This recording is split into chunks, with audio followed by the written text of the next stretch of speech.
And I would now like to call on Brian Edwards.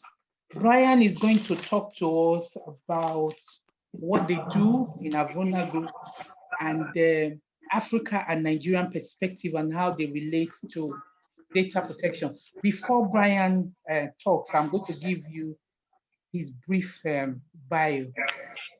Brian is the head investment analyst and the CEO of Avona Group with an MBA in finance and investment and a master's degree in industrial and labor relations. Brian brings on board his knowledge of investing and human capital. He also possesses invaluable experience in retail and works directly on projects requiring a route to market. He's committed to process mapping strategies for Avona Group development partners and improving their organizational structure and culture. A dynamic, innovative, retail obsessed, result oriented, and intense. Brian is committed to creating a one job at a time and solving trade problems with relentless dedication. Brian. All right.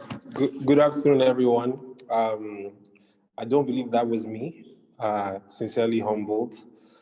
It's an absolute honor to be here. I honestly didn't think I will make it, but thankfully I'm cleared of negative and I can impart focus again. Some of the people we work with happen to have tested positive, and it's been a moment of difficulty. But we thank God for provision and for healing. The pandemic is a sensitive moment for many. I'd implore you to spare thoughts and wish them well. And if you're a faith person, have them in your prayers as well.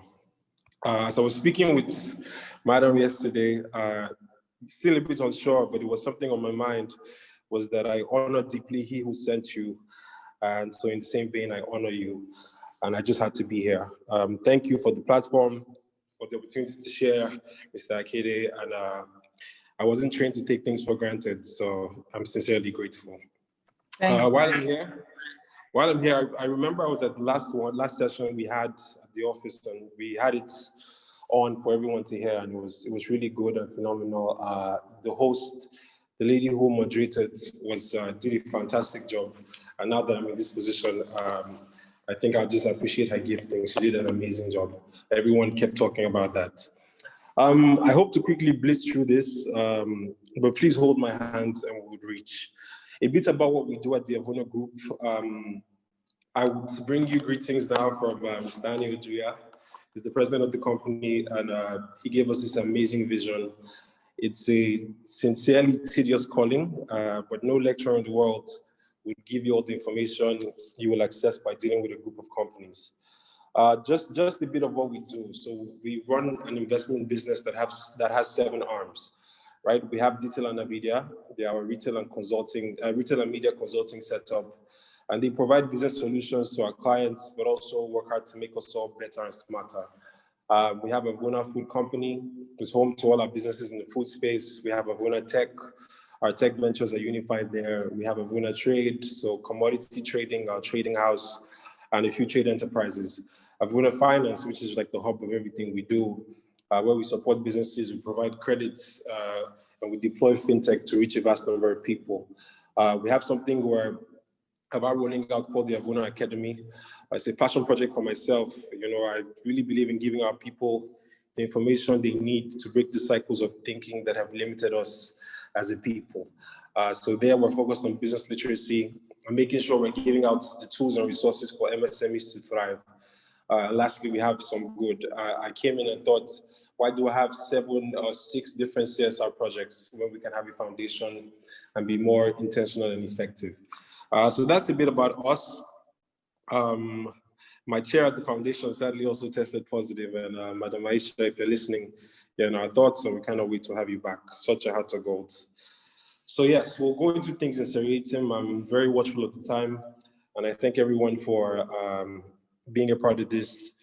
Hopefully we can share a bit of knowledge and learn a few things today, as we already have. It's a bit of a cameo.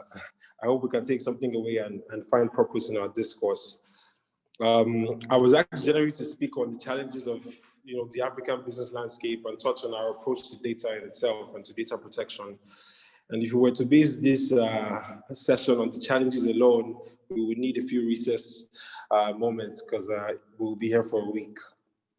But that being said, I would do well not to lever too much on the difficulties and just speak about what really our reality is. Data in itself is the currency, and just thank you to those who spoke before me for all the wisdom you shared.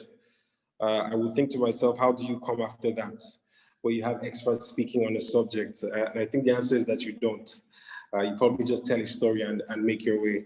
But thank you so much. I learned a lot, from your reality and your experience. So I want to tell an African story. It's something we say at our company, that every country is a business and every business is a country. And when countries meet to discuss their interests, essentially trade and themselves as a going concern. So we have certain difficulties in Nigeria, not because there are no brilliant people, but we are not a well-run business. We're still busy playing democracy, and that has its struggles. I have sincerely interesting views on democracy, but that cannot be a discussion for today. But if you check, from the history, if you check history from time, tracing it back to Greece and some of the deliberations that surrounded democracy in itself, the candy man and the doctor analogy, if you don't know enough to determine what is best for you, it's unlikely you can determine who is best for you.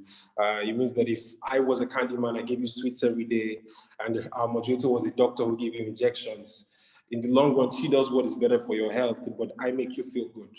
And if you do not have the information to make a decision, because decision-making in itself is predicated on having information, the decision-making is probably best left to those who then have the information to do so. Just a bit of decision theory as well. Why am I getting into this? Absolutely no real bearing on the conversation, but I will tie it all in, God willing. So yeah, we chose democracy, and democracy, the other alternatives were devious and a bit selfish. So it was the fair choice, but that is fair doesn't always mean it's right, and that we all speak doesn't mean we achieve the right voice. And maybe someday, we would understand that it pays to be equitable than to be equal. But like I said, in order to discuss in entirety. So back to the point. We're too busy playing democracy, and we see that the business of Nigeria and Africa at large doesn't quite work very well. Africa at large, yes, because we're very alike even when we don't accept it. We tend to be a slow nation of fast people, and I mean all 1.4 billion of us. One of the very vague statements you would hear in governance is, and if you attend the government course or governance course rather, you see more Black people or people of African descent, maybe in part because we're younger nations, we're younger governments, not in terms of existence because we've been in other forms, but in relation to the world order as it is, we have a lot of learning and catching up to do. But you would hear things like nation building takes time, which is strange because in a fast world, it is truth in part, but on the whole, the details require speed, and that is where we suffer. And exactly the subject today is something else that requires attention, but we're not giving enough. I met with a brilliant man a few years ago, and he was a cinema business guru. He told me about the entire African cinema business from his head. And he was developing a chain of cinemas, and something he said to me is a bit valid here, where he said, I'm building, but I need to get off the ground before the rains come. So yes, building an edifice of a cinema in itself takes time, but that aspect requires speed. So we need to, as a people, think that we're building a nation, but certain details require attention today so that we can still be building tomorrow. The data business in Nigeria is extremely huge. I call it more of a business because I do not think there's any data that we've ever needed that somebody hasn't tried to sell to us. We talk on nation building, like I said, but we barely speak on nation rebuilding. Some of the already built constructs we have need to go for us to make the progress we need. A simplistic example would be that I live in Lagos, and the traffic here can be crippling and debilitating. And I happen to still be the only crazy person who likes to drive himself. But for the roads that we need, certain things that are need to go so we can achieve that, hence rebuilding. Just to mention, please give me time, I would come home and tie this all in. I give myself another 10 minutes there about to close. I stay within the boundaries of that I've been given. So yes, we're very busy solving yesterday's problems. By the time tomorrow comes with its challenges, we will still be thinking about today, which will at the time be yesterday, and we attempt to only be reactive. So the cycle continues. So case in point, as a nation today, we're building 300,000 homes today. But tragically, there was a housing crisis looming 10 years ago. And with our government setup, you really have 2 years if you get one term and 5 years if you get 2 terms to focus. I say that because you come in the first year of your 4-year tenure, you're trying to touch on everything and have your imprint here and there. You have 2 years to do things, and by the 4th year, thinking if you want to come again. And then if you come back in, there's a bit of nonchalance that comes with the second term in itself. And I think with that, I've established our mindset. Data protection in Nigeria isn't taken very seriously today, and that's a fact. I do not have to be an expert. I'm a trade and investment man, but as a business, we care about our data. We don't use just anything. Case in point is our CRM systems were built by us, and we share. We still would, rely on 1 or 2 external resources, but we share our own things with nobody, and we're constantly investing in that space. And as we know more, we do more. The Nigerian Data Protection Regulation from 2019 was issued by NITDA, and sincerely, if you read the document, it has a lot of provisions. These cover Nigerians everywhere, whether we're dealing with entities within our shores or outside of our shores.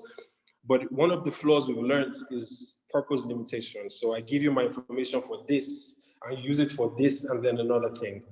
One crude example is when you go to a corporate in Lagos or a government office, you do your sign in and you write your name, your company, who you've come to see, your phone number, your address, and whatnot. And those books sincerely are sold. There's a body in the market for them, and people pay honest money to get that information. And that happens because the people in charge are a bit nonchalant to even be trusted with it. The first major challenge is that we must educate ourselves. We need more of this information and people teaching the people, because if they don't know more, they cannot care. So how we approach data as individuals is where the work must start here in Nigeria and Africa at large. The government would only find your huge offenders, and you will only hear it on the news when it's a witch hunt. So we have a responsibility. It will shock you. I was reading a bit about the fines for breaches, and then if there's a data breach from my company, the first time I pay only 200,000. There's an option of jail, but it's an or kind of thing. And if I do it again, I pay 500,000. Mind you, I'm speaking in Naira. So it also shows how we value data in itself. As with everything, the laws do exist, and it covers a wide range of things. I mean, employee monitoring, cookies, CCTV. The people who worked on the law sincerely did give it thought, but enforcement is at its weakest. Sometime in 2019, I think it was last quarter, there was the report. I do not know how many people are familiar with that report about Truecaller breaching and then sharing our information. I tell you in truth, about 9 months later, we had not heard anything there was no recourse whatsoever on that case.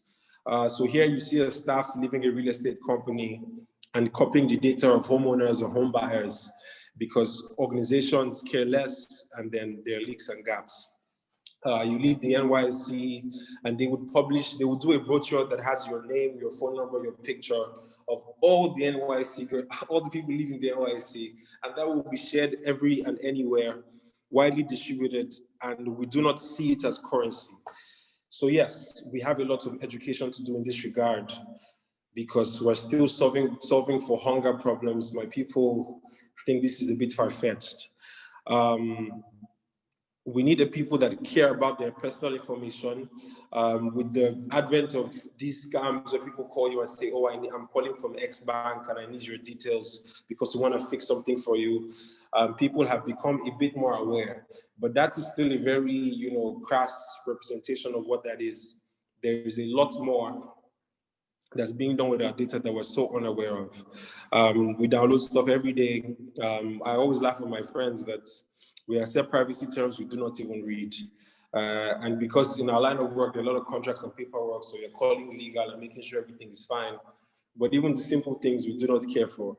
The core issue being that even as we have laws, the entities that are entrusted with those laws haven't done enough to enforce them. And then the enforcement of any framework in itself, rests on the shoulders of a serious leadership. And if the leadership cannot be bothered, the people cannot be bothered. Even as a nation, we do not collect data with any real diligence. You have a lot of duplicity. The CBN, telcos, population guys, they all take the same stuff, and we still don't manage to have it all, and there are a lot of gaps. I was at the NEPC in Abuja sometime last year, and they were speaking to us about export data, and we were all nodding and accepting, but I'm very certain we all knew the data was not true. If you go to Ecom, go to Calabar, you see trucks leaving every second with goods and with products, and we're exporting, and that's undocumented. How are we the poverty capital, and then we have the second largest Bitcoin market in the world? Somebody make it make sense. You see that, the collective will of the people happens to be in the hand of leadership. And while other countries are hot on the subject, we're not as awake as we should be. So what must we do as Africans and as Nigerians? I would always say personal responsibility. To be a data responsible people, it's in our hands. We all have circles, we all have organizations, we all have people that we influence and people that we touch. And if within the boundaries of our influence, we can do what we can to sensitize people. It wouldn't take a data protection officer in every organization to achieve that. It just needs to be a conscious people. And to close, it's a charge I like to give that if you're African, the responsibility of genealogical advancement is heavy on your shoulder. And the Africa we as a people would need to birth would require you, not a leader, not a government, you. And if you analyze our difficulty alone, you're a pundit, you're a commentator, and never in the history of sports has the commentator won a medal. If you speak well, the best you do is get a bigger platform, and that's that. To create the change that we require and we want to see would need some sacrifice, and any real sacrifice requires some suffering and pain. But we often do not want the pain and the effort and the doing, but we want the results. Hence, we're still in this moment, but this type of thinking and the knowledge we're sharing on platforms like this is honestly and truly something to hold. I hope we're able to take one or two things from that. And on this note, I want to say thank you once again for the opportunity to speak and to share with this lovely group. Thank you and God bless. Thank you very much, Brian. That was very, very, it was very heartening. And also it puts the problem or the challenge we have around our understanding of the data protection, our ownership or taking responsibility for data protection.